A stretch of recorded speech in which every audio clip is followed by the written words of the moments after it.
ইফতার সামনে রেখে ছোট্ট একটি দোয়া 11 বার পড়ুন, সকল গুনাহ আল্লাহ ক্ষমা করে দিবেন। মনে রাখবেন, ইফতারের পূর্ব মুহূর্তে আমরা অনেকেই সময়টাকে নষ্ট করে ফেলি। ইফতারের পূর্বে আপনার সময়টাকে নষ্ট করবেন না। এই সময়টা হচ্ছে দোয়া কবুলের সময়। আপনি সারাদিন রোজা রেখেছেন, এই রোজা রাখা অবস্থায় দোয়া করলে আল্লাহ তাআলা দোয়াটা কবুল করে। রোজা রাখা অবস্থায় একেবারে শেষ মুহূর্তে আপনি ইফতারকে সামনে নিয়ে বসেছেন। আপনি চাইলে খেতে পারেন, কিন্তু আপনি খাচ্ছেন না।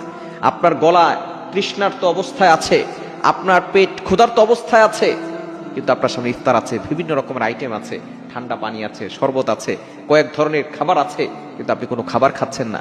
আল্লাহ তাআলা ফেরেশতাদেরকে ডাক দিয়ে বলে, ও আমার ফেরেশতারা, এই বান্দা খাচ্ছে না কেন? ফেরেশতারা বলে, আল্লাহ, সে তোমার অনুমতির অপেক্ষায় আছে। যখনই অনুমতি আসবে তখনই সে খাবে। তখন আল্লাহ বলে, ফেরেশতারা, এই বান্দা কি আমাকে দেখছে? তখন ফেরেশতারা বলে, না আল্লাহ, আপনাকে দেখে নাই। তারা কি জান্নাত দেখেছে? ফেরেশতারা বলে, না আল্লাহ, তারা তো জান্নাত দেখে নাই। তারা কি জাহান্নাম দেখেছে? বলে, না আল্লাহ, তারা জাহান্নামও দেখে নাই। তখন আল্লাহ পাক রব্বুল আলামিন ফেরেশতাদেরকে ডাক দিয়ে বলে, ওমর ফেরেশতারা, যে সকল বান্দারা আমি আল্লাহকে খুশি করার জন্য তারা না খেয়ে আছে, ক্ষুধার্ত পেট নিয়ে খাবার সামনে নিয়ে বসে আছে, এই ব্যক্তি এখন যেই দোয়া করবে আমি আল্লাহ তাআলা সেই দোয়াটাই কবুল করে নিব। এজন্য এই সময় তার দোয়া কবুলের সময়। অনেক মা বোনরা আছেন, এই সময় আপনি ইফতার বানানো নিয়ে ব্যস্ত থাকেন, পেঁয়াজ ও আলুর চপ শরবত বানানো নিয়ে ব্যস্ত থাকেন, প্রতিদিন আপনার ব্যস্ততার সময় কাটছে, আপনি দোয়া কবুলের সময় দোয়া করতে পারছেন না।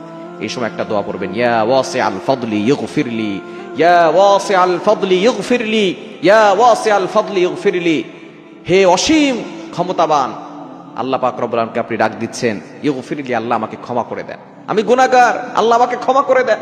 ইয়া ওয়াসিআল ফাদলি ইগফিরলি। আমরা অনেকেই আছি এই ইফতারের পূর্ব মুহূর্তে মোবাইল নিয়ে রিলস ভিডিও দেখতে থাকি, বিভিন্ন ধরনের টিকটক ভিডিও দেখতে থাকি, অনেকে কথা বলতে থাকে, অনেক ধরনের আয়োজন হয়, বিভিন্ন ধরনের কথা হয়, কিন্তু এই সময় আপনি 10 মিনিট আগে ইফতারকে সামনে নিয়ে বসে যাবেন। আপনি তারপর আল্লাহর কাছে বলবেন, আপনার দুঃখের কথা বলবেন, কষ্টের কথা বলবেন, আল্লাহকে বারবার বলবেন, ইয়া ওয়াসিআল ফাদলি ইগফিরলি, আল্লাহ আমাকে ক্ষমা করে দাও, আল্লাহ আমাকে ক্ষমা করে দাও। না, যে ব্যক্তি রমজান পেল আর নিজের গুনাহ ক্ষমা করতে পারলো না, তার মতো হতবাগার কপাল পোড়া কেউ হতে পারে না। এজন্য আসুন আমরা ইফতারের পূর্বে এই ছোট্ট দোয়াটা বেশি বেশি পড়বো, সর্বনিম্ন 11 বার পরে আল্লাহর কাছে দোয়া করবো, ইয়া ওয়াসিআল ফাদলি ইগফিরলি। পড়া যাবে তো ইনশাআল্লাহ? আল্লাহ তাআলা সকলকে আমল করার তৌফিক দান করে।